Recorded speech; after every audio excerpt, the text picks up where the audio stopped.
In this video, I'm going to show you how you can make your very own Christmas wreath using acrylic paint and a little holiday magic. Let's get into the video.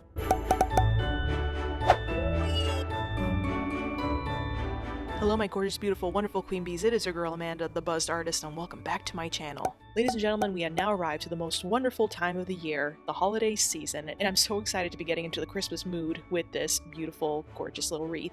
Now before we get into this video, if you want to dive deeper into the magical world of acrylic painting, but you're not quite sure how to get started, my Skillshare class, The Magic of Acrylics, Acrylic Painting Basics for Beginners, will help you answer all those burning art questions you got, from what supplies you need that best suit your project and your budget, how to mix dozens of bright colors without having to buy hundreds of dollars of paint tubes, and ways to stay motivated so you're always brimming with ideas for future paintings. If you want to give the magic of acrylics a try, hop onto Skillshare where you can try the class free for 14 days and enjoy letting out your inner creative badass. Now, back to the tutorial. Okay, Queen Bee, so in terms of colors and what I used, I basically went with 2 types of greens and 2 types of reds, as well as titanium white. But if you don't happen to have more than 1 type of green or 1 type of red, you can just stick with those 2 colors plus titanium white.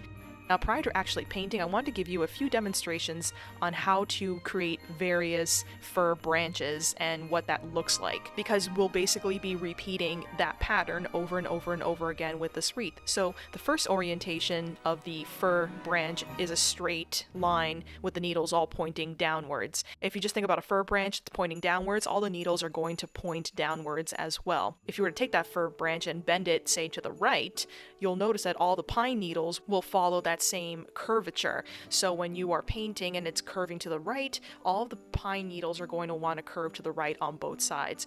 The same story applies if you were to orient the fir branch to the left. All of the pine needles will vary to the left as well.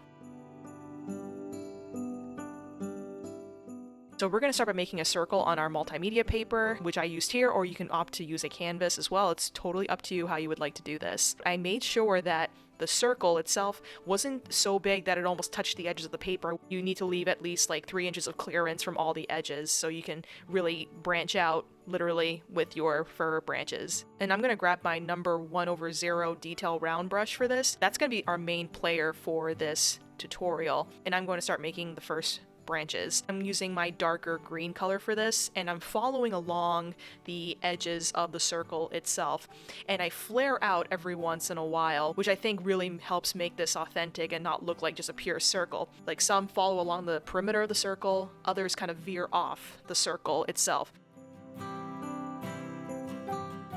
And other times you just kind of stop and change the direction of the fir needles. Like if you notice on the very bottom portion of the wreath, I reoriented the leftmost fir branch to go to the left instead of continuing to the right. And that just helps create a much more spontaneous arrangement that looks a lot more organic too.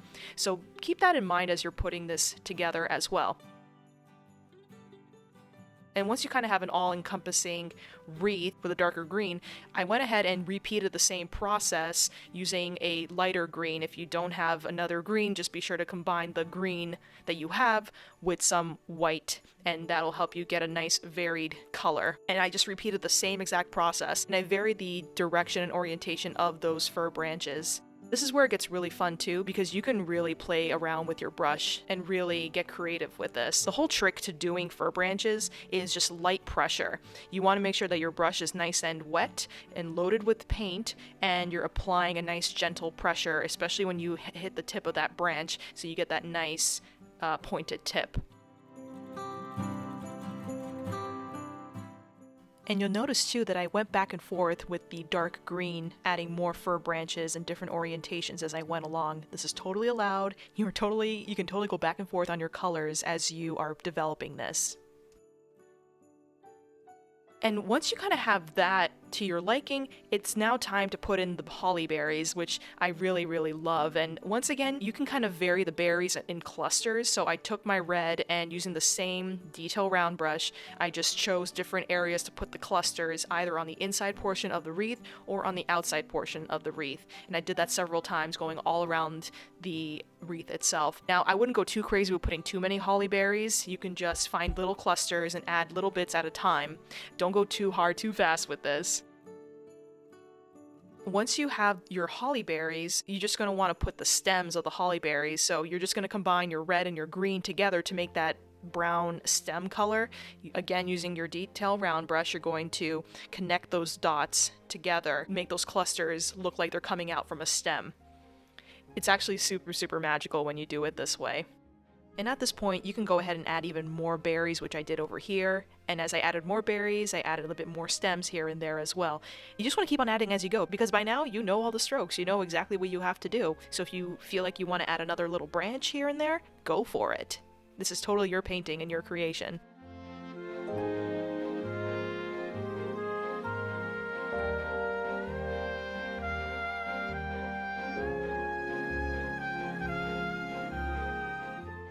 Now, this is totally optional, but I wanted to write something on the center of that wreath, and I thought of the word joy, which I thought was perfect. You just want to make sure that you keep your brush nicely lubricated and loaded with paint so that it glides much easier on the surface that you're working on.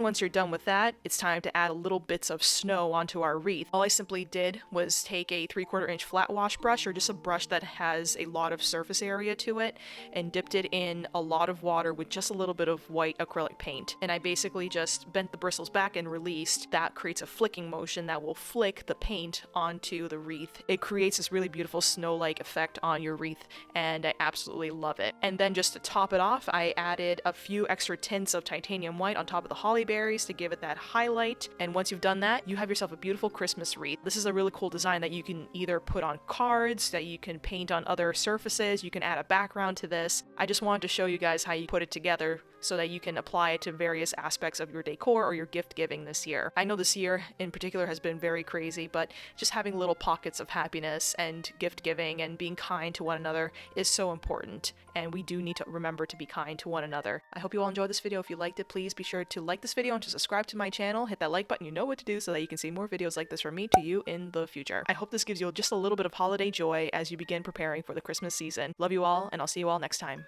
Bye!